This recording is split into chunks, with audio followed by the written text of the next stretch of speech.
삼성중공업 2022년도 실적을 스르폿 분석 및 예측한 내용을 소개하도록 하겠습니다.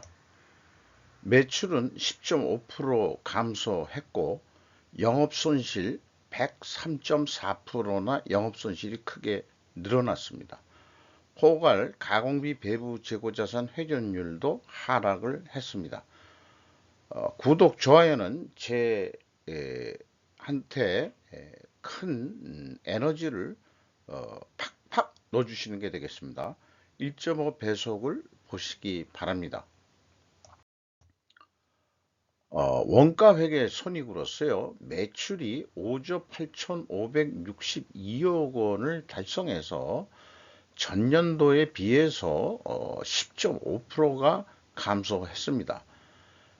매출이 감소했음에도 불구하고 포괄 가공비 배부 재고 자산은 26.9%가 증가를 했습니다.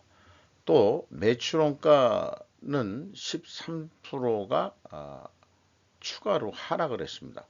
매출 하락률보다 더 하락했다는 얘기는 매출 원가가 더 내려갔다, 이렇게 이제 인식이 되는 거죠.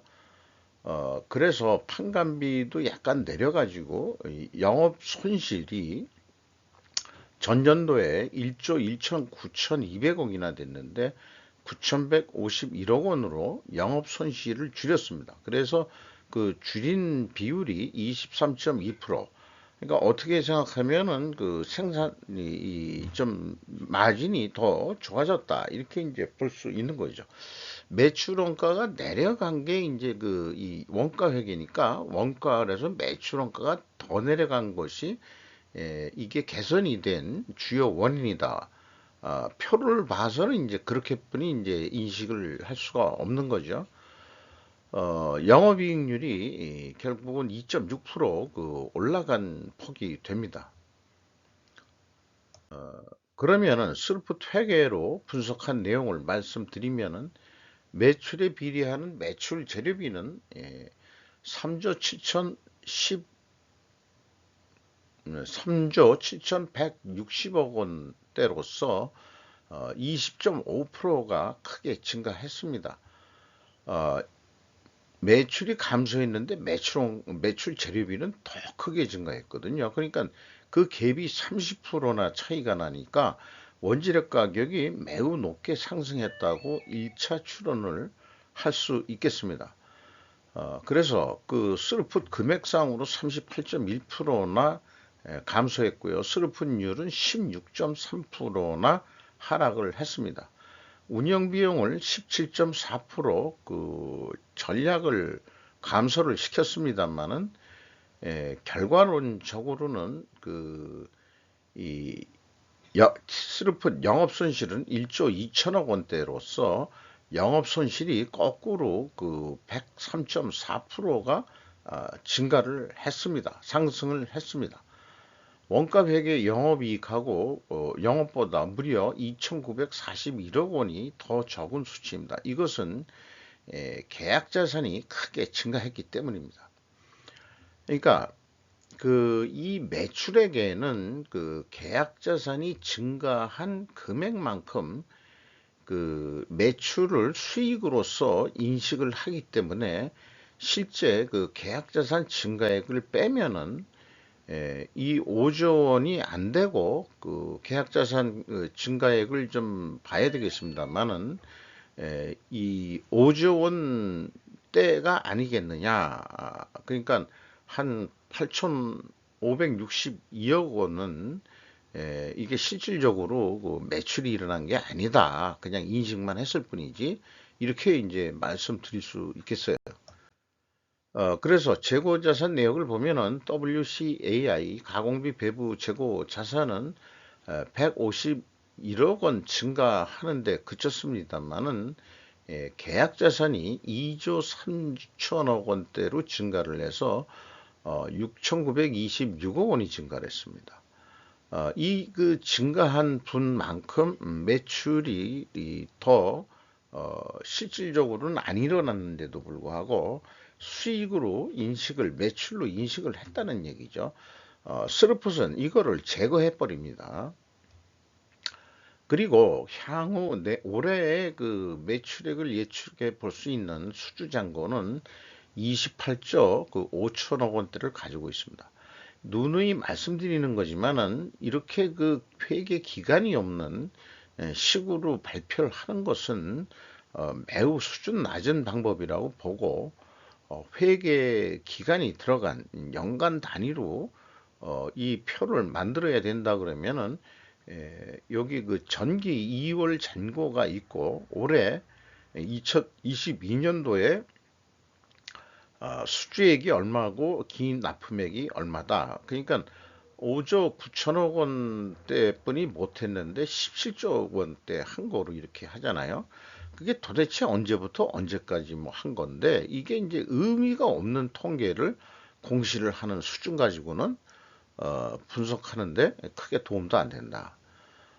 기납품액이라는 게 매출액하고 연동을 되게끔 관련 직구 추적성 확보가 돼야, 회계라는 것은 추적성 확보가 돼야 된다라는 원칙이 있는 거거든요. 비용의 성격적 분류에서 재고자산의 변동 금액이 나와 있습니다. 이거를 또 비교 예정이고요. 원재료 사용액이 있습니다.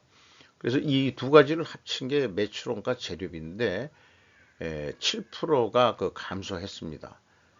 그리고 운영비용은 17.4% 감소했고요. 가공비가 19.1% 감소했습니다. 그런데 그 총 이 제조 비용 중에서 가공 비율이 42%로 16.3%가 하락을 했으니까 원재료 가격이 16.3% 크게 상승했다, 증가했다, 가격이 인상됐을 거다. 이렇게 이제 그 1차 추론을 도 할 수 있는 겁니다. 그러니까 1차 추론도 크게 상승을 했을 것이고 2차 추론도 원재료 가격이 크게 상승했을 것이다. 이렇게 이제 그 추론을 할 수 있는 거겠죠. 그래서 그 영업 손실이 더, 그 슬픈 영업 손실이 더 크게 증가한 거 아니겠는가, 이렇게 좀 말씀드릴 수 있겠고요. 회계 투명성 검증에서 그 차액이 6,926억 원 차이 나는 것이, 이게 바로 그 계약 자산의 그 증감액이 되겠습니다. 그 다음에 그 2단계는 그 순수한 재고 자산만인데 WCAI 그 일치를 합니다. 일치를 하는데 그 2021년도에 그이 3천 그 300억 원이 이 차이가 나거든요. 그래서 이것이 유형자산으로 그 대체된 금액, 그게 아니겠느냐, 그렇게 추정이 되므로 그 이게 이제 그 결국은 그 2022년도 1년도하고 20년도에는 약간의 차이가 있습니다. 그러니까 과거 2년도는 이 추적할 수 없는 그 오차가 있어서 좀 불투명하다 볼 수 있고, 올해는 드디어 마쳤습니다. 그뭐 우용환님으로부터 전화. 음, 죄송합니다.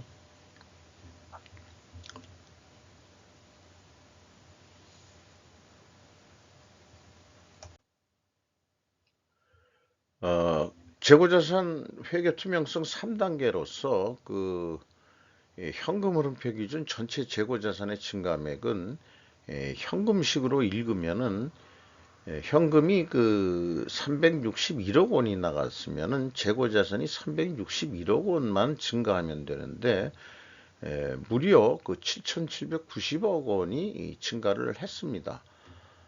그래서 그 차익이 7,430억 원대나 차이가 나는데, 재가자산 평가 손실 환입액을 그 가감해 주어도 결국 그 갭투가 남는데, 이것이 이제 바로 계약자산의 증감액이 해당하겠습니다. 그래서 유형자산 대체까지 하면은 현금 흐름표 기준으로는 정확히 맞아 떨어집니다.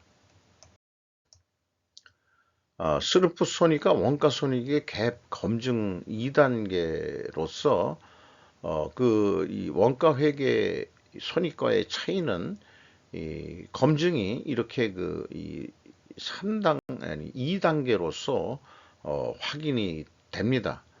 이 재고 증가 금액에서 가공 비율을 곱하면은 그 차익이 되는 거고, 매출원가 재료비로 회사가 제시한 거하고 제가 산출한 매출원가 재료비하고의 차이가 또한 2,941억 원으로 일치를 합니다.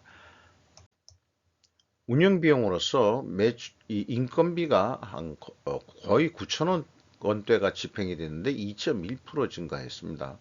그런데 직원 수를 3년 연속 계속 줄이고 있습니다. 9,800명이었는데 8,700명이니까 거의 뭐 1,100명이 2년 동안에 2년 연속 그 직원 수를 감소를 시켰죠. 이렇게 감소시킨다는 것은 결국 매출이 잘 안 되니까 결국 많이 말하자면 직원들을 해고했다. 뭐 어떤 사람 표현으로는 조선업에 물은 안 들어온다 라고 예측한 그 경제학자도 있습니다. 임금 인상은 그 대신 7.9%가 인상이 돼서 1인당 평균 임금은 1억 원이 넘어섰습니다. 외주 가공비가 그 20.5% 증가를 했습니다.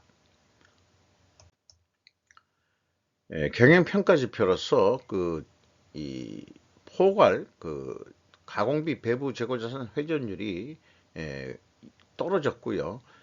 수르푼율도 16.3%나 떨어졌습니다. 이렇게 동일 방향으로 떨어지면은 포괄 재고자산 매출원가 투명회계 가정은 합니다. 입증을 하려고 그러면은 원재료 가격 상승과 수주 판매 가격의 하락으로 데이터를 입증할 수 있어야 됩니다.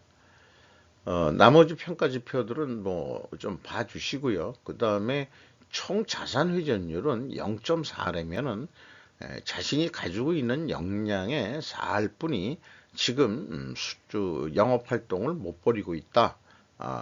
이 경제 활동이 나머지 6할은 지금 놀고 있다. 이렇게 이제 보시면 되겠습니다. 그래서 원재료 가격이 매우 크게 상승했을 거라고 보는데 거꾸로 회사가 제시한 철판유가 3.4% 내려갔고요.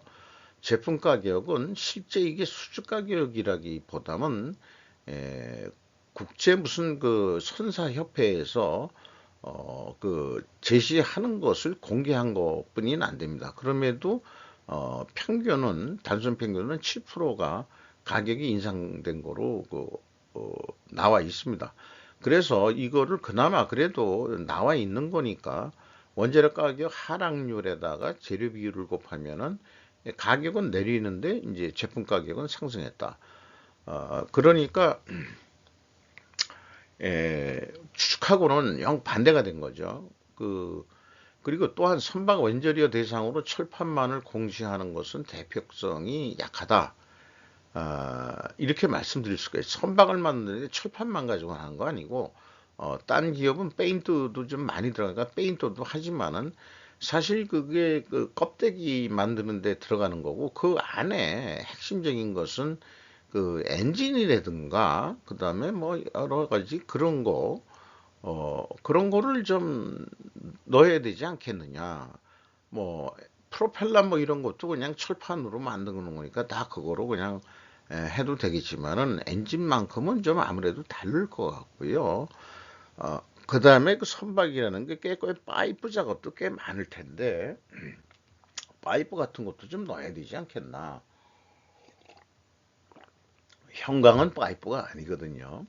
그런 거를 해야 원재료 가격이 분명히 상승이 됐은 것 같은데, 그리고 수주 판매 가격은 사실상 각각 배마다 틀리는데, 이게 완전히 반대로 입증이 되는 것은 수주 가격이 실질적으로 그 덤핑하고 있는 거 아닌가.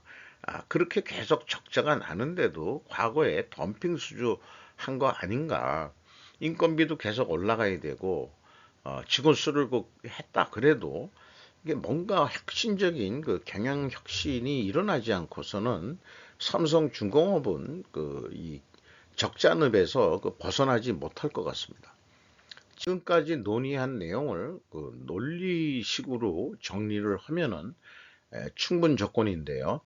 만약에 if 만약에 뭐뭐 하되면 then 그러면 어떻게 될 것이다. 왜냐하면 하고 설명할 수 있어야 됩니다. 포괄 재고 회전율 하락과 스르픈율 하락 순방향이면 투명하게 가정을 한다. 왜냐하면은 원재료 가격 상승과 판매 가격 하락 데이터를 확인할 수 있기 때문이다. 그러나 결과는 반대로 모순되게 나왔습니다. 그러면은 삼성중공업이 그 분식회계 개연성이 있다라고 반대로 얘기를 할 수 있는 거죠. 투명성 법정에 제가 쓴 그 이 변호사 1,000원짜리 변호사라고 한다면은 무죄를 입증하기 위해서 삼성중공업의 무죄를 입증하기 위해서 다른 증거를 제시해야 되는데 필히 존재할 다른 결과를 제시해야 되는데 원재료 범위를 철강 외 타 고가의 엔진 등이 공개되어야 한다. 그거를 그 다시 해서 원재료 가격 추이를 그 얘기를 해야 될 거고요. 또 계약자산의 진행률에 따른 수익 인식 비적합성이 있어서 그렇다. 또 이렇게 그 이 변론을 해서 무죄 쪽으로 제가 변론을 해야 될 거라고 생각이 듭니다. 현금 재무지표에 와서 캐펙스 자본적 투자는 1,485억 원이 투자가 됐고요. 종속기업 비율이 17% 선으로 증가를 했습니다. 그리고 세후 현금 순손실이 4,507억 원대로서 현금 손실률 7.5%로 손실률이 더 증가했죠. 그리고 채권자한테 1조 한 3,700억을 더 추가로 그 차입을 해서 레버리지율이 무려 41.1%로 더 추가로 증가를 했어요. 적자가 나니 돈은 필요하고 꾸지 않을 수 없는 거죠. 이자율도 높은 이자율을 좀 쓰고 있는 거로 되어 있습니다. 그리고 이익 배당이라는 건 생각할 수 없는데 작년에 1조 2,751억 원의 유상증자가 있었습니다. 그 최종 그 FEM 최종 회사는 2022년도에 1조 3,694억 원의 현금을 잃었습니다. 현금 버퍼율은 8.9%로 떨어졌고요. 결성금률은 더 계속 다시 그 결성금이 늘어나고 있죠. 워낙 그 적자가 유상증자를 해가지고 그 이익 잉여금률이 결성금률이 떨어졌는데 이게 다시 증가하는 것으로 이렇게 됩니다.